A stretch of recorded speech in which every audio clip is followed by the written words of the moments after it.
الزفي المغربي ديالنا وتراثنا الاصيل. موروث ثقافي الجزائري الذي انتقل الى المغرب بحكم الجوار، ويظهر هذا التأثير بجلاء في الزي والحلي.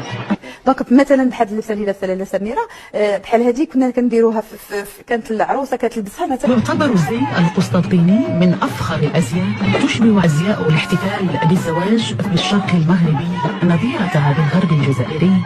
بحال هذا مثلا هذا كراكو مودرن ماشي ازياء الغرب الجزائري اشهرها الكراكو. ونشوف الكراكو لان غزال تيحمق. تضعه العروس الكراكو وهو زي يتربع عرش ازياء المنطقه الشرقيه، ويصل نفوذه الى وهران وتلمسان. ديالنا في الاعراس والحفلات ديالنا كانت بالبلوزه الوجديه. لحد الان ازياء الغرب الجزائري والزي الوهراني. الله ما شاء الله، هذه العروسه الوجديه. ترتدي العروس الزي التلمساني ويزين رأسها بما يعرف بالشدة التلمسانية.